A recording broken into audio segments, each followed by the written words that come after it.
예, 이어서 서강대학교 법학전문대학원 임지봉 교수와 함께 법적 쟁점 좀 짚어보겠습니다.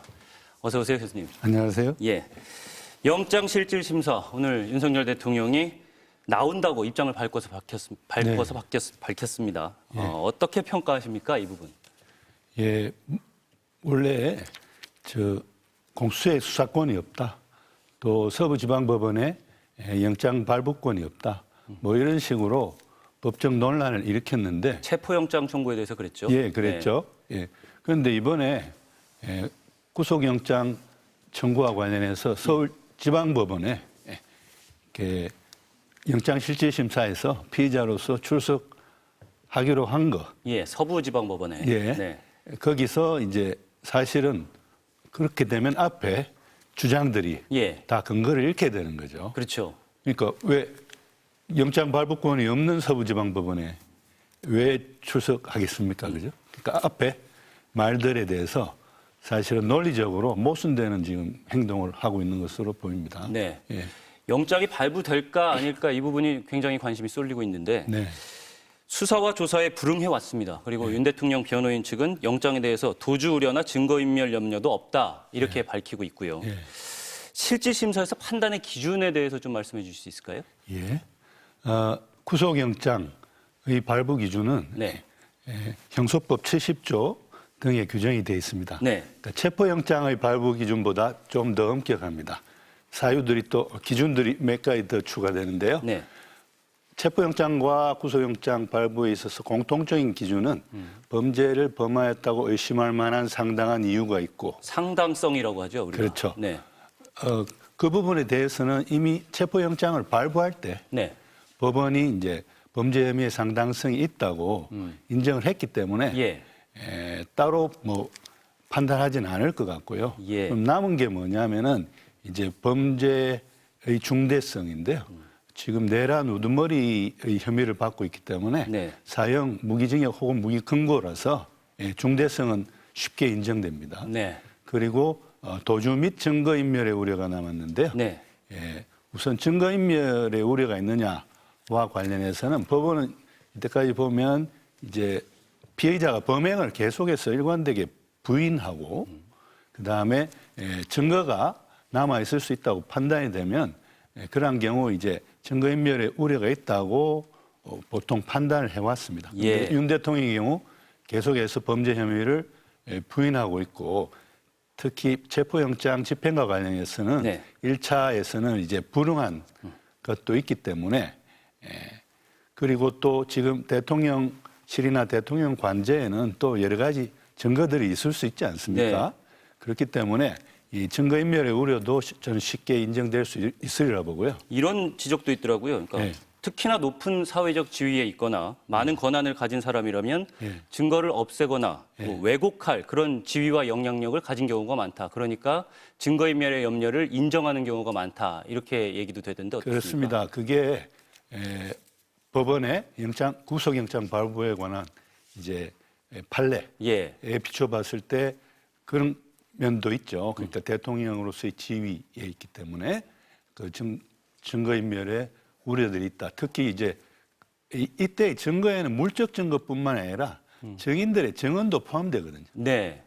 그렇기 때문에 뭐 대통령 관저에 있는 물적 증거들뿐만 아니라 이제 만약에 풀려나게 되면 다른 증인들에게 회유를 한다든지 뭐 말을 이렇게 맞춘다거나. 그렇습니다. 예. 말을 맞추고 이런 식으로 하는 것도 그것도 이제 증거인멸이거든요. 네.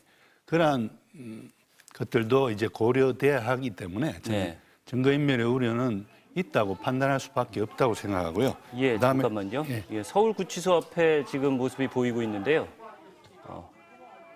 예, 출발은 1시로 예정돼 있는데 아직까지 문이 열리고 있지는 않고 있습니다. 저희가 또 구치소 상황에 변화가 있으면 다시 연결해서 여러분께 말씀드리도록 하겠습니다. 지금 나오는 차량이 윤석열 대통령을 채운 호송 차량인지 확인이 되지 않고 있는데 확인이 되는 대로 여러분께 다시 말씀을 드리도록 하겠습니다. 이 차량은 아닌 것으로 보입니다. 예, 계속 얘기 나눠볼까요? 증거인멸 염려까지 말씀을 해주셨고 예. 도망할 염려 이 부분에 대해서도 짚어주시면 좋을 것 같습니다. 예, 도망할 염려 부분에 대해서 특히 윤 대통령 측 변호인단에서 대통령인데 네. 어떻게 도망하겠느냐. 네, 그렇게 주장을 하고 도망할 염려가 있습니다. 전혀 없다라고 그렇게 말씀하시는데 네, 지난 체포영장 집행에 불응하는 데서 많은 국민들이 봤습니다. 그리고 1차 영장 집행에 불응하고 나서 2차 영장 집행까지 그 사이에 네, 많은 국민들이 혹시 2차 영장 집행을 했는데 거기 지금 관저에 없을 수도 있다.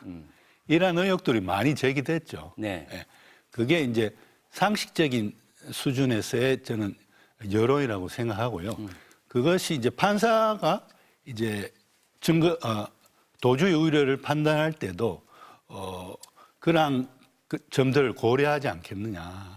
그러니까 지금 1차 체포영장에도 불응하고 그 후에 도주의 우려들이 많이 제기됐단 말이에요. 네. 그렇기 때문에 도주의 우려도 대통령이기 때문에 완전히 없다라는 변호인 측의 주장은 저는 받아들이기 힘들다고 봅니다. 여기에서 도망이라는 것 자체를 해외 도주 같은 도망 행위 자체가 아니라 예.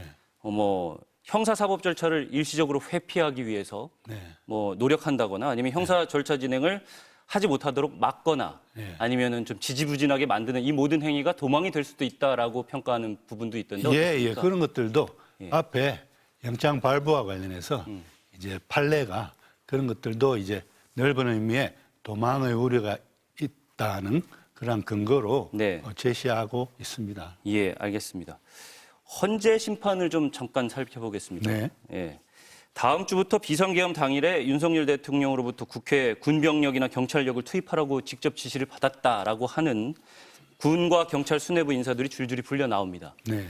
근데 윤 대통령 측은 이런 요청을 했어요. 국회 측 증인신문보다, 그러니까 청구인 측 증인신문보다 김 전 장관 측을 먼저 증인신문해달라 이런 요청을 했습니다. 김 전 장관 측이요? 예. 그러니까 김용현 국방부 장관을 국방부 맨 장관. 먼저 불러달라? 네. 예. 그래서 헌재는 그걸 다음 달 6일로 예정돼 있던 증인신문을 이번 달 23일로 당겼습니다. 네. 이건 어떤 의미라고 봐야 될까요? 그러니까 1차적으로는 이제 대통령이 김용현 국방장관, 당시 국방장관에게 네. 많은 지시를 내렸겠죠. 그러면 이제 그 국방장관이 다른 사령관들에게 또 지시를 내렸을 거고요. 네. 그래서 김용현 국방장관을 불러서 김용현 국방장관에게 대통령이 그런 지시를 내린 적이 없다라고 주장을 하게 되면 네. 이제 그러면 김용현 국방장관이 다른 사령관들에게 대통령이 지시를 받아 내렸다고 하는 그런 지시도 이제 없었던 걸로 네. 이렇게 주장할 수 있기 때문에 저는 그 정인 신문의 순서에서 김용현 장관을 맨 처음 불러달라고 윤 대통령 측에서 요구한 것이 아닌가 생각합니다. 그러면 김 장관은 책임을 떠안으려고 할까요? 글쎄요. 그건 지켜봐야 알겠지만 그런다고 해도 인정이 될까? 이 부분은 또 어떻게 생각하십니까? 짧게 좀 정리해 주실 수 있을까요? 예, 우선 그런다 하더라도 네. 헌재가 그러한 김 장관의 그러한 증언만 100% 믿고 그 대통령의 그러니까 사령관들에게 하달된 그러한 지시까지도 이제 김용현 장관이 부인하면 없었다라고 보지는 않을 것 같아요. 예, 알겠습니다. 조금 전에 서울구치소로 긴급 호송버스가 정문으로 들어갔다라는 소식이 지금 전해지고 있습니다. 조금 전에 서울구치소로 긴급 호송버스가 정문을 통해서 들어갔다라고 합니다. 예, 교수님. 예. 또 시간이 되면 말씀 여쭙겠습니다. 감사합니다. 예, 감사합니다.